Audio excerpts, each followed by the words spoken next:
Well, I was a pupil at Kilkeel High School, and in my first year as an 11-year-old, I was keen on any sort of sports at that particular time. And it just so happened that at Kilkeel High School, the main sport was hockey, so I had to have a go.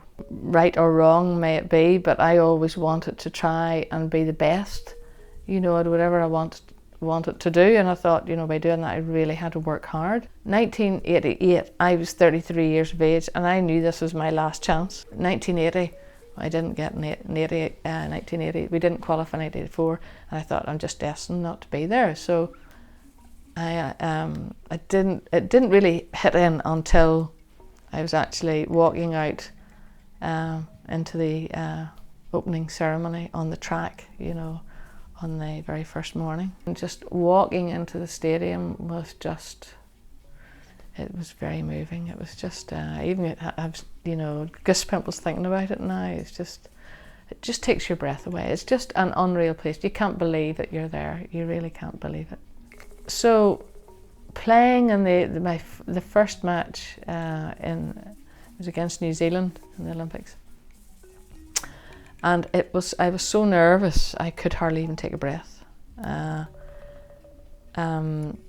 But again, once you got there, or once you started playing, adrenaline takes over, and you don't think anymore about the nerves and who's round about you.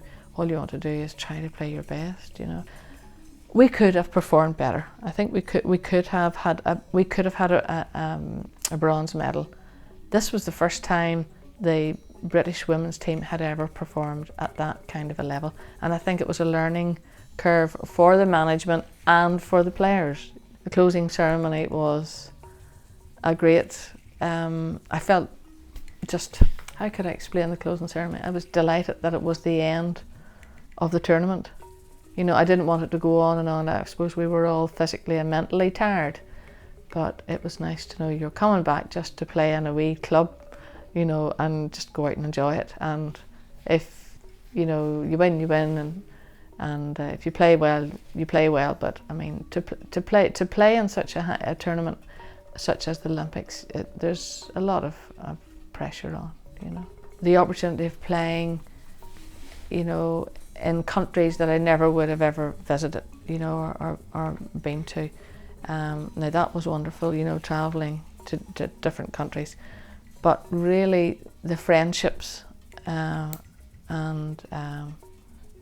the being with, that's such playing a team sport is such a wonderful thing, playing with people around about you and against, and people that you'll always, hopefully, for as long as they live, still meet up with and have the contacts with. So to me that was probably the best thing that has ever come out of this. So that I can come away, sometimes I even get moved by saying this, but I come away thinking, well, I couldn't have done any better. I've given it my all. I really have made the most of it. And I did. I just felt that, I couldn't have worked harder. I couldn't have given any more.